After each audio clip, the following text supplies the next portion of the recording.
আসসালামু আলাইকুম। কথা বলছি ডিটারমিনার নিয়ে। হ্যাঁ, ডিটারমিনার কি এবং ডিটারমিনার কাকে বলে, ডিটারমিনার কাকে কাকে মডিফাই করে এবং ডিটারমিনার কোথায় বসে, হ্যাঁ সে বিষয় নিয়ে আমি কথা বলছি। হ্যাঁ, প্রথমে জানা যাক ডিটারমিনার কি বা কাকে বলে। ডিটারমিনার্স যে সকল শব্দ বা শব্দগুচ্ছ কোনো নাউন বা প্রোনাউনের পূর্বে বসে এবং তাদের সংখ্যা, পরিমাণ, নির্দিষ্টতা বা অনির্দিষ্টতা ইত্যাদি নির্দেশ করে তাকে ডিটারমিনার্স বলে। হ্যাঁ, অর্থাৎ যখন কোন শব্দ বা শব্দগুচ্ছ নাউন বা প্রোনাউনের পূর্বে বসে এবং তাদেরকে নির্দিষ্টতা বা অনির্দিষ্টতা করে বোঝাবে, হ্যাঁ সেক্ষেত্রে আমরা তাদেরকে ডিটারমিনার্স বলবো। হ্যাঁ, যেমন কোনো ব্যক্তি বা বস্তুকে নির্দিষ্টতা বা অনির্দিষ্ট করে বোঝাতে নিচের ডিটারমিনারগুলো ব্যবহার করা হয়। যেমন এখানে লেখা আছে আর্টিকেলস এ এন দি। হ্যাঁ, এই মডার্ন গ্রামার সাধারণত এগুলোকে আমরা ডিটারমিনার হিসেবে চিনি এবং আর্টিকেল এ এন দি হিসেবে আমরা জানি।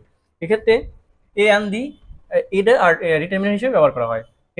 এবং আনাদার অন পসেসিভ অ্যাডজেক্টিভ। হ্যাঁ, পসেসিভ অ্যাডজেক্টিভ এগুলো ডিটারমিনার হিসেবে ব্যবহার করা হয়। যেমন মাই, আওয়ার, হিজ, হার, দেয়ার। হ্যাঁ, এগুলো সাধারণত আর্টিকেল হিসেবে কোনো নাউন বা প্রোনাউন পূর্বে বসে তাদেরকে নির্দিষ্টতা প্রকাশ করে, হ্যাঁ বা অনির্দিষ্টতা প্রকাশ করে। এরপরে demonstrative this, that, this, those, etc. হ্যাঁ, এগুলো সাধারণত ডিটারমিনারের কাজ করে। হ্যাঁ, কোনো নাউন বা প্রোনাউনের পূর্বে বসে তাদেরকে মডিফাই করে।